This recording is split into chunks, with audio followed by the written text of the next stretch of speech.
compartilhar uma porção da palavra de Deus com você hoje, ainda dentro dessa nossa série. Efésios, no capítulo 2, nós vamos ler do verso 19 até o verso 22. Se você está sem a sua Bíblia, você pode acompanhar a leitura nessas TVs aqui da frente, o texto vai ser exibido também em sua tela. Você que acompanha o culto pela transmissão online, vê o texto sendo exibido aí para você, na mesma versão em que eu leio, a nova versão internacional. Diz assim, Efésios no capítulo 2, a partir do verso 19: Portanto, vocês já não são estrangeiros nem forasteiros, mas concidadãos dos santos e membros da família de Deus, edificados sobre o fundamento dos apóstolos e dos profetas, tendo Jesus Cristo como pedra angular, no qual todo edifício é ajustado e cresce para tornar-se um santuário santo no Senhor.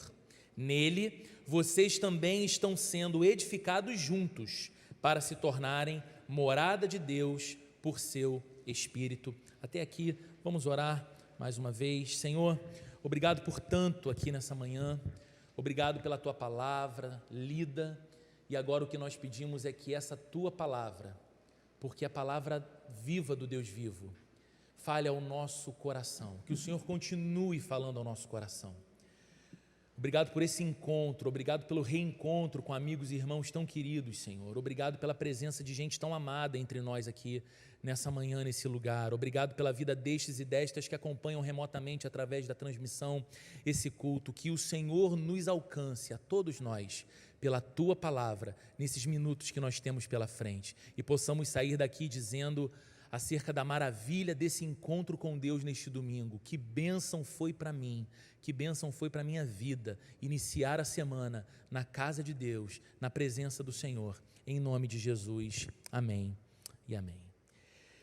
Bom, querido, se você já teve a oportunidade de acompanhar alguma construção, uma obra, a gente mora aqui, os que moram no Recreio sabem disso, nós moramos numa região em que o tempo todo a gente vê um terreno sendo preparado, sendo escavado e algum prédio sendo erguido. Toda hora isso acontece.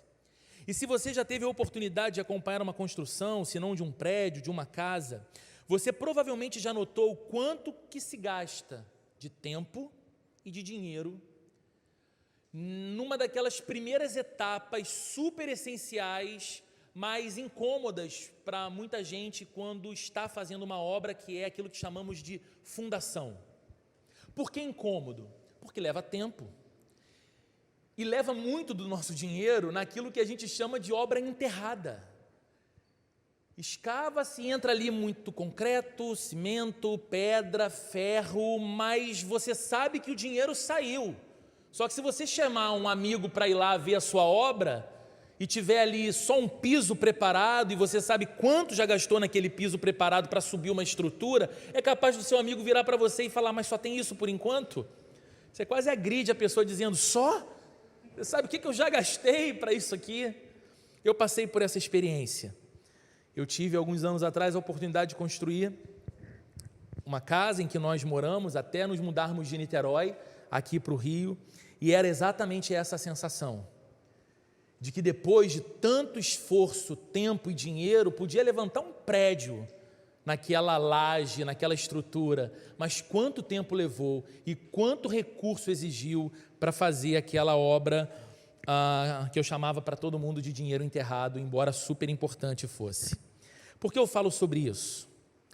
Porque eu uso essa ilustração da construção, porque a Bíblia gosta muito de usar imagens e ilustrações. E a Bíblia gosta muito de usar imagens para descrever os cristãos e para descrever a igreja. E nesse trecho da Bíblia que nós estamos lendo aqui nas palavras de Paulo, a partir do verso 19 e até o verso 22, Paulo usa 3 imagens para descrever os cristãos e para descrever a igreja. No verso 19, como nós vimos na semana passada, Paulo parece se valer da imagem de um estado, de um reino. Ele diz que nós não somos mais estrangeiros na terra de Deus, mas em Cristo nós fomos trazidos para perto, nós fomos trazidos para dentro, nós nos tornamos concidadãos dos santos, é a palavra que Paulo usa no verso 19, como uma primeira imagem para referir-se à igreja e para referir-se aos cristãos. Mas ele usa uma outra imagem também no verso 19. Ele usa a imagem de uma família. Ele diz que nós não apenas nos tornamos cidadãos do reino de Deus, mas nós nos tornamos também membros da família de Deus. E todos nós estamos muito acostumados com a imagem de família, com a ideia dos relacionamentos de família. E Paulo nos ensina então que em Cristo nos tornamos filhos de Deus, que antes não éramos, e como filhos fomos inseridos nessa grande família de Deus, que é a Igreja de Jesus. E agora, a partir especialmente do verso 20, Paulo usa uma terceira imagem para descrever os cristãos e a igreja, motivo pelo qual eu comecei aqui falando sobre construção e obra. Porque Paulo usa a imagem de um edifício. Paulo diz que esses cristãos que antes não eram filhos de Deus, mas que foram trazidos para perto de Deus por Cristo, inseridos no reino de Deus, e como filhos foram tornados membros da família de Deus, estão sendo agora edificados pelo próprio Deus, e o objetivo de Deus é que eles se tornem um santuário para a habitação do próprio Deus. O verso 20, eu chamo a sua atenção para ele, diz isso: edificados sobre o fundamento dos apóstolos e dos profetas, tendo Jesus Cristo como a pedra angular ou como a pedra fundamental. Durante todo o capítulo 2, que agora a gente chega no finalzinho dele, Paulo enfatiza a obra que Deus realiza em nós através de Cristo. Toda a ênfase de Paulo no capítulo 2 é a respeito dessa impressionante obra de Deus através de Jesus na vida da gente. E agora, chegando na conclusão do capítulo 2, Paulo passa a dizer que Deus é um construtor. Paulo está dizendo que Deus está edificando alguma coisa em nós, o seu povo. Que Deus está edificando alguma coisa em nós e que agora juntos, não individualmente, mas juntos, nós fazemos parte de um projeto maior do que nós mesmos, um projeto de Deus, uma construção do próprio Deus. E segundo Paulo, no verso 20 que lemos, o que Deus constrói, Ele constrói sobre uma base. O que Deus constrói, como Deus edifica a sua igreja, Ele a edifica sobre um único fundamento, uma estrutura que sustenta todo o edifício. Ele diz: o fundamento dos apóstolos e dos profetas, tendo Jesus Cristo como pedra angular. Quando a gente vê a Bíblia falando aqui sobre Deus como um construtor e sobre o fundamento, sobre o alicerce, é muito provável que você, que tem alguma familiaridade com a Bíblia, logo lembre da pregação mais famosa que Jesus Cristo já fez, o Sermão do Monte, onde no finalzinho do sermão Jesus usa uma ilustração exatamente falando de dois construtores.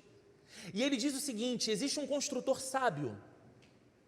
Na verdade, ele diz que a pessoa que escuta as palavras dele, Jesus, e as coloca em prática, se assemelha a um construtor sábio, que foi construir a sua casa, mas antes investiu em estudo e em tempo e em recursos para escavar aquele terreno até encontrar rocha segura o suficiente para, a partir da rocha, edificar a sua casa. Mas Jesus diz que aquela pessoa que, tendo escutado o sermão dele até o final, escuta apenas, mas não coloca em prática, se assemelha a um construtor imprudente, que, tão empolgado para construir logo a sua casa, adquire o terreno, mas começa a levantar a obra em cima de uma base movediça mesmo, a areia. Ele não procura um fundamento seguro. E Jesus conta toda a história, dizendo que aquele que constrói então sobre a rocha tem a sua casa de pé, mesmo quando as intempéries chegam, mesmo quando as crises visitam, mesmo quando os ventos sopram, a chuva cai e o rio transborda, a casa permanece de pé porque ela tem um alicerce seguro. Mas ele disse também que quanto à casa do imprudente, quando as crises chegaram e quando a chuva caiu e o vento soprou e o rio transbordou, aquela casa caiu e foi grande a sua ruína. E agora Paulo está dizendo para a gente como que Deus edifica e como que Deus estabelece a sua igreja.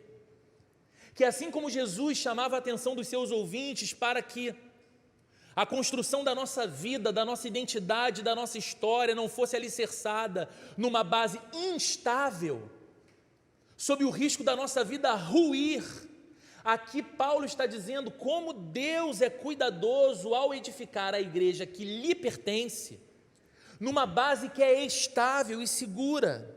Não é sobre qualquer fundamento que Deus edifica a sua igreja, não é sobre uma personalidade humana, por mais carismática que seja, que Deus edifica a sua igreja, não é sobre uma tendência de uma época específica, de um tempo do passado, que Deus edifica a sua igreja, como se nós hoje, no século 21, fôssemos reprodutores de um discurso antiquado, demodé e sem aplicação prática para o tempo e para a época que vivemos. A igreja de Deus é edificada por Deus sobre o fundamento, e entenda aqui fundamento como ensino, como mensagem dos apóstolos e dos profetas. Eu tenho pouco tempo, então eu não vou aqui entrar tão profundamente nos detalhes do que significa quem são esses profetas? Quem são esses apóstolos? Vamos debater se é possível que existam apóstolos hoje em dia. Por que alguns líderes se autodenominam apóstolos de igrejas hoje em dia? Não vamos entrar nesse assunto, pelo menos hoje, mas na prática, o que significa as coisas que Paulo diz aqui? Significa dizer, queridos, na prática, que a igreja, e aqui a igreja, não apenas a Plena Rio, mas a igreja de Jesus, ela está edificada sobre as escrituras do Antigo e do Novo Testamento. Os profetas aqui servem como principal figura representativa da revelação de Deus no Antigo Testamento, de tudo que Deus revelou ao seu povo no passado, inclusive apontando para o Messias que viria. E os profetas eram esses mensageiros que ensinavam ao povo de Deus a alimentarem a esperança de que o Redentor viria, de que o Rei viria, de que o Senhor traria o seu Rei ao mundo. E os apóstolos, também no fundamento, como a principal figura representativa do Novo Testamento. Aqueles homens que foram chamados diretamente por Jesus, que foram e tinham que ter como credencial apostólica testemunhado Cristo ressurreto dentre os mortos. Então talvez essa informação já responda a sua pergunta se é possível ter apóstolos hoje. Um apóstolo tinha que ter visto Jesus ressurreto diante de seus olhos. Eles foram comissionados por Jesus para levar o evangelho ao mundo e para ensinar fielmente a palavra de Deus. E o que Paulo está aqui dizendo? Paulo está dizendo que Deus soberanamente decidiu edificar a sua igreja sobre um fundamento. A mensagem e o ensino dos profetas que no Antigo Testamento apontavam para o Cristo que viria, e a mensagem e o ensino dos apóstolos que foram vocacionados pelo próprio Cristo que veio e comissionados ao mundo pelo próprio Cristo que disse: vão e preguem o Evangelho. De modo que as Escrituras de Antigo e Novo Testamento dão testemunho acerca de uma única pessoa, Jesus Cristo. E é por isso que Paulo está dizendo: a igreja está edificada sobre o fundamento dos apóstolos e dos profetas e tem em Jesus, apenas em Jesus, a sua pedra essencial, a sua rocha segura. Queridos, em outras palavras, a igreja fica em pé ou a igreja cai, conforme a sua dependência leal às verdades fundamentais que Deus revelou em sua palavra, a Bíblia. As Sagradas Escrituras dão testemunho de Jesus, e eu não sei se você consegue perceber a seriedade disso. O quanto é importante nós darmos atenção para isso, porque a igreja não pode ser centrada em outra coisa. E a igreja não pode ser centrada em outra pessoa que não seja Jesus Cristo, ou ela não será a igreja verdadeira. A igreja não pode ser centrada na identidade personalista do seu líder. A igreja não pode ser movida por uma outra base de instrução e ensino que não seja a Bíblia, ou ela não é a igreja verdadeira. A igreja não pode ter outra mensagem. A igreja não pode ter uma outra autoridade que lhe governe como igreja que não seja a Bíblia. A igreja não se presta a ser primeiramente um lugar para bons conselhos. Embora quando você abre a Bíblia você se depara com os melhores conselhos para a sua vida. Familiar, conjugal, relação com seus filhos, relação profissional. A sabedoria da Bíblia, ela é transbordante e suficiente para tornar qualquer um de nós sábio o suficiente para cada um dos nossos dias. No entanto, a igreja não se presta a ser uma agência promotora de bons conselhos práticos para a vida de alguém. A igreja não serve para ser uma plataforma comprometida em oferecer aquilo que o consumidor deseja. A igreja não deveria se prestar ao papel de procurar desesperadamente as estratégias que vão agradar a um público específico que talvez ela mirou e deseja atingir. Essa lógica de marketing, essa lógica de mercado, ela não cabe na estrutura do reino de Deus ou da igreja. A igreja deve ser comprometida em transmitir ao mundo a verdade que o mundo necessita desesperadamente conhecer. E essa verdade se encontra na revelação que Deus deu de si mesmo nas Sagradas Escrituras. A Bíblia, essa verdade se chama Jesus. E por quanto que possa ser desafiador, muitas vezes a igreja não deve enfraquecer essa convicção e essa certeza. Queridos, é sobre Jesus e não sobre uma personalidade. A igreja é sobre Jesus Cristo e não sobre um projeto de poder político ou cultural.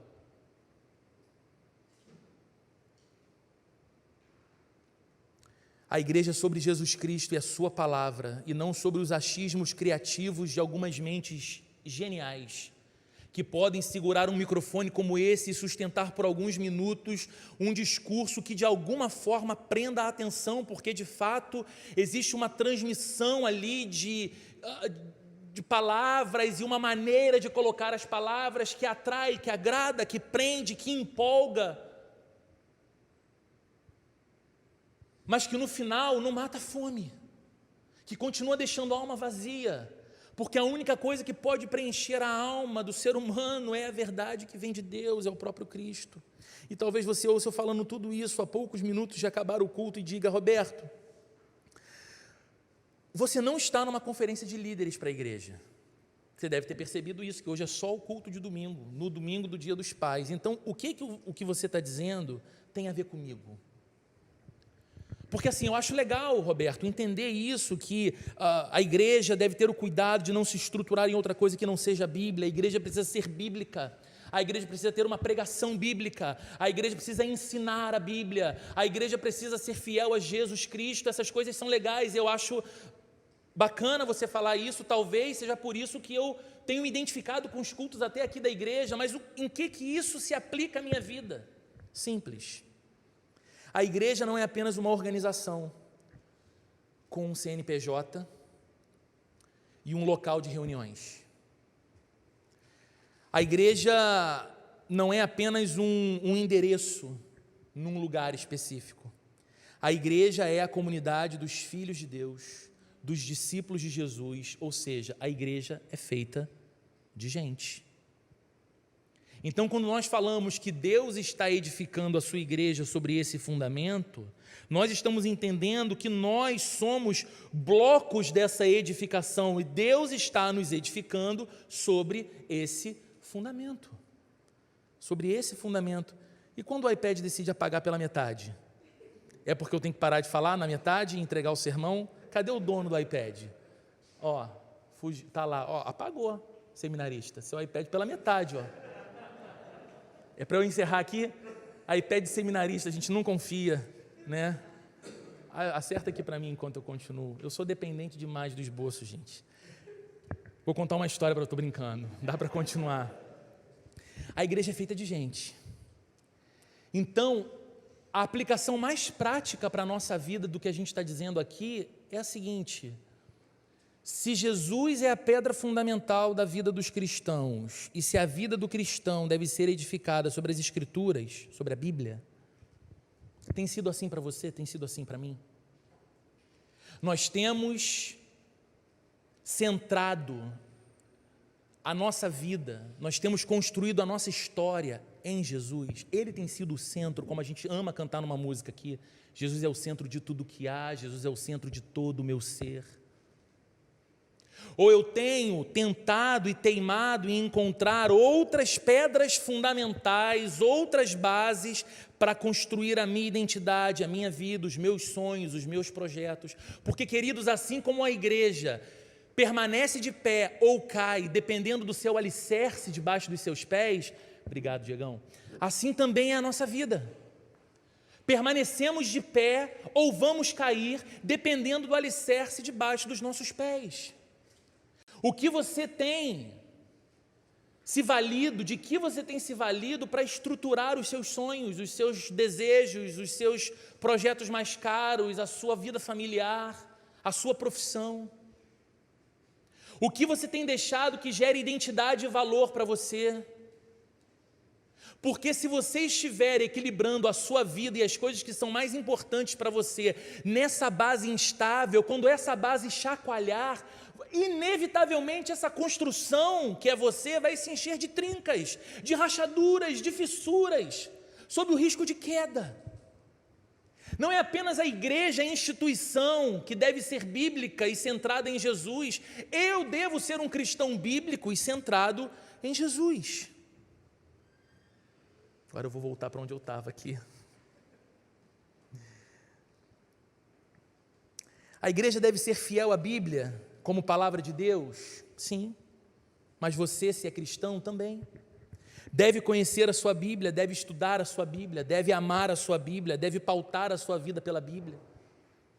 A aplicação é a mesma para a igreja e para o cristão. Quem define a identidade da igreja é o Cristo que ela professa? Sim. Mas quem define a sua identidade como cristão? Quem é você? Não passa também pelo Cristo que é o seu Senhor? A igreja é edificada por Deus e por sua palavra, encontrando na Bíblia tudo o que é necessário para que ela seja igreja e para que ela viva como igreja. E quanto a nós, a mesma coisa. Devemos ser edificados em Jesus e em sua palavra, encontrando nele e na palavra dele tudo o que é necessário para ser e para viver.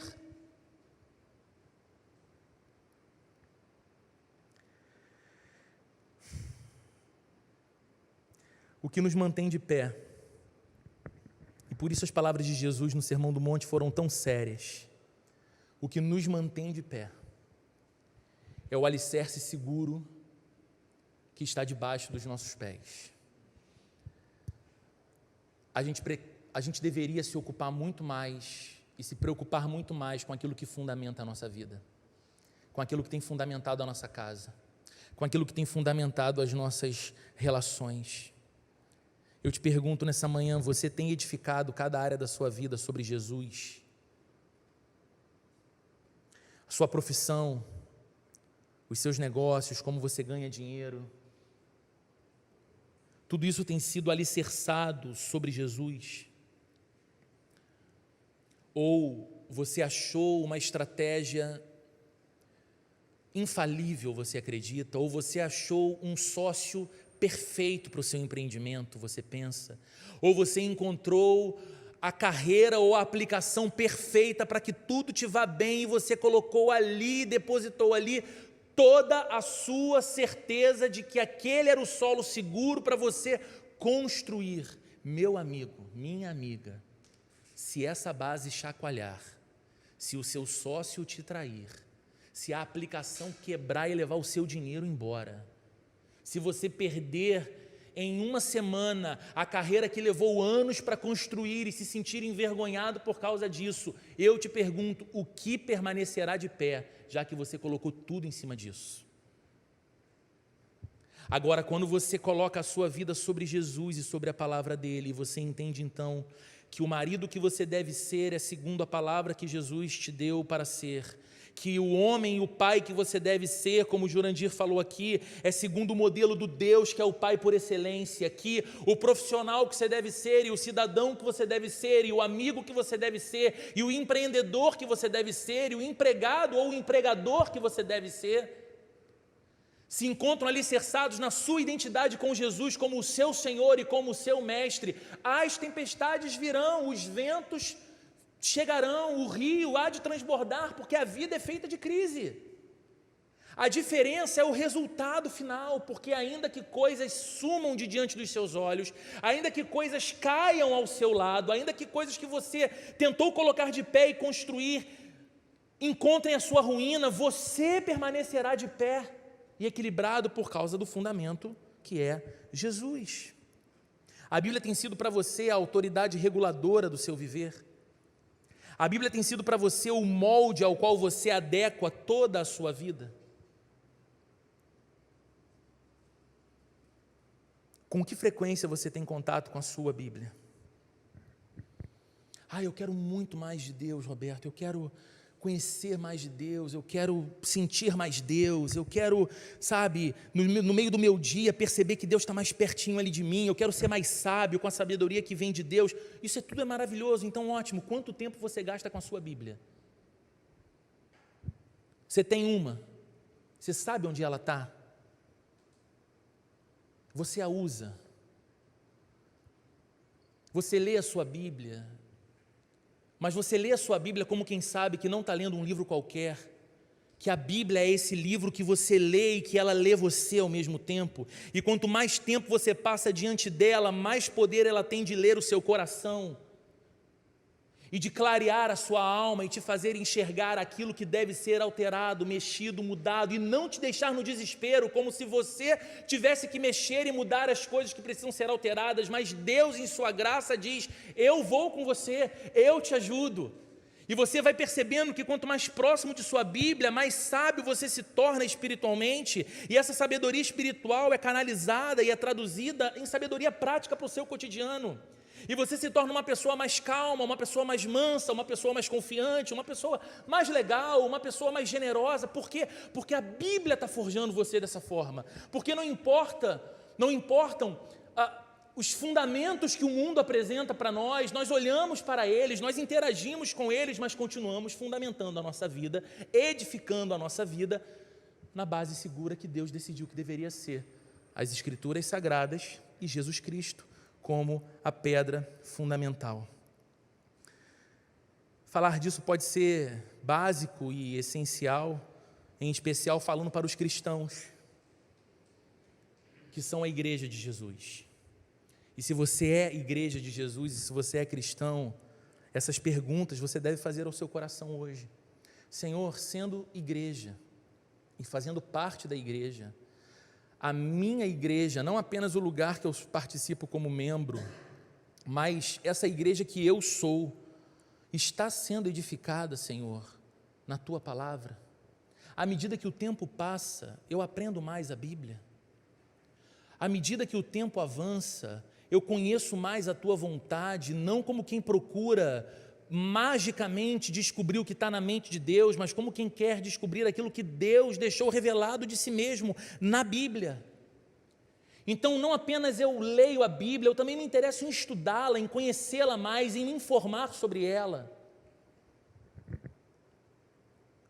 Eu tenho me sentido seguro no meu dia a dia, a despeito das dificuldades do cenário social, econômico, político que a gente vive, não porque as coisas me vão bem, mas porque eu estou edificado em Cristo, e estar edificado em Cristo me dá paz, me dá a segurança de que as coisas vão seguir o rumo que o meu Deus tem para a minha vida, e eu vou confiar nele, eu vou descansar nele, porque a minha segurança vem dele. Essas perguntas são importantes, mas eu também quero falar com você, que me ouviu até aqui, e talvez pense que essas coisas foram faladas aqui, de alguma forma não te envolvem, porque você não se considera uma pessoa que tem um relacionamento com Jesus, muito menos participa de uma igreja. Então escuta isso e diz, tá bom, legal para os cristãos o que eles ouviram, e para a igreja o que foi dito, mas isso não tem muito a ver comigo. Eu quero mais uma vez lembrar para você as palavras de Jesus no final do Sermão do Monte. Não apenas Deus é um construtor que edifica a sua própria igreja, você e eu somos construtores. Todo dia, você e eu estamos colocando mais um bloco, mais uma peça, mais um item de acabamento e de decoração nessa grande casa que nós chamamos de vida, de nossa vida. Todos os dias é inevitável que você sonhe, e sonhe com a sua vida. Todos os dias é inevitável que você planeje, e você planeja a sua vida. E tudo isso é maravilhoso.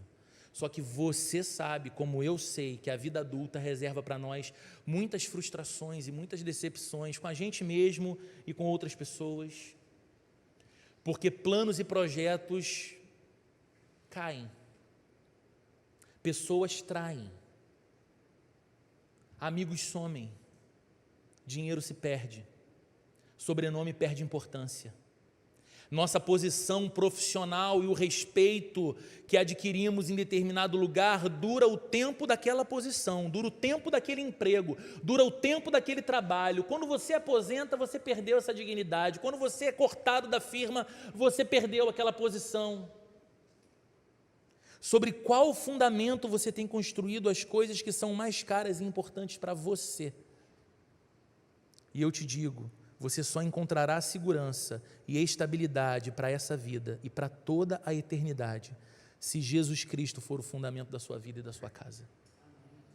Portanto, isso vale para aqueles que já se encontraram com Cristo e foram trazidos para perto de Deus, inseridos na família de Deus, que é a igreja, entendem-se como parte da igreja, esse edifício que o próprio Deus está erguendo, fundamentado sobre as escrituras sagradas do Antigo e Novo Testamento e tendo em Jesus o seu centro. Isso vale para você que é cristão, perguntar a si mesmo toda hora, inclusive nessa manhã, essa realidade que eu espero que a minha igreja seja, é a realidade que eu estou aplicando à minha própria vida? Cristo é o meu centro, a Bíblia é meu alvo, eu amo esse livro, eu posso dizer como salmista, quanto amo a tua lei, Senhor, ela é minha meditação dia e noite. Ou eu me mantenho afastado da sabedoria que vem dessa palavra e do fundamento que ela me oferece para a vida. Ao mesmo tempo, isso vale para você que me ouve e talvez ouça tudo isso pela primeira vez e tenha achado que essa realidade de igreja era uma coisa tão distante e desassociada de você, mas se identifica como um construtor e uma construtora. Tem seus sonhos, não quer viver em vão, não quer ver os seus dias passando numa existência vazia ou numa sucessão de experiências que, quando são vividas, têm o seu valor, mas logo lá na frente elas não bastam mais e você precisa de doses maiores daquela vivência para sentir alguma coisa, para sentir a vibração da vida em você. O que você precisa e sonha construir, independente do que seja, não vai encontrar fundamento seguro e não vai encontrar uma base estável o suficiente se você edificar essa sua vida em outra coisa e outra pessoa que não seja Jesus. Por isso hoje, renda-se a Ele. Essa é uma palavra simples, com curto tempo que eu tinha para compartilhar, mas renda-se a esse Cristo que pode ser base firme o suficiente para que os seus pés parem de vacilar como tem sido até aqui. Para que você pare de tropeçar como tem sido até aqui, para que você pare de se machucar e de se frustrar vendo tanta coisa cara e importante ruindo na sua vida como tem sido até aqui. Jesus vai te oferecer a segurança e a estabilidade que você precisa não apenas para essa vida, mas para toda a eternidade. Vamos orar. Senhor Deus, te louvamos pela Tua palavra, te louvamos pelo culto e pedimos que o Senhor, pelo Teu Santo Espírito, complete em nosso coração aquelas coisas que o Senhor quer gerar na nossa vida. Pedimos que o Senhor faça aquilo que o sermão não pode fazer, que o culto por si só não pode fazer, que um amigo em sua sabedoria, numa conversa não pode fazer, que o Senhor, o Espírito Santo, faça no nosso interior. Que o Senhor nos mostre a seriedade de sermos igreja do Deus vivo, edificados sobre o fundamento da Tua palavra, Senhor, tendo em Jesus o centro que nos mantém de pé. Então, Senhor, eu te peço que essa igreja seja uma igreja fiel às Escrituras, fiel à Bíblia, que aquilo que ocupa o púlpito dessa igreja seja sempre a pregação fiel da Tua palavra, que aquilo que ocupa as estruturas de ensino dessa igreja seja sempre a transmissão fiel do conteúdo da Tua palavra. Senhor, que aquilo que marque a vida dos membros desta igreja seja o desejo de construírem as suas vidas e as suas histórias sobre Jesus Cristo e alicerçados na palavra de Deus. E, Senhor, que seja assim também para cada um de nós individualmente, todos os dias. Que nós sejamos discípulos de Jesus, centrados em Jesus e fiéis à palavra de Jesus, amantes da palavra de Jesus. Senhor, nos aproxima da Bíblia. Senhor, nos ilumina o coração e os olhos do coração quando olharmos para o texto sagrado, nos falha o coração pela Tua palavra, expande o nosso apetite pela Tua palavra, Senhor, leva-nos à maturidade cristã pela Tua palavra e firma os nossos pés, Senhor, nessa vida tão oscilante, nessa vida de bases tão movediças, tão incertas e instáveis, firma os nossos passos no Senhor, a rocha eterna, em nome de Jesus. Que o amor de Deus, a graça de nosso Senhor e Salvador Jesus Cristo e a comunhão e a consolação do Espírito Santo esteja presente na vida de cada um de nós, hoje e para todo sempre, Senhor. Amém e amém.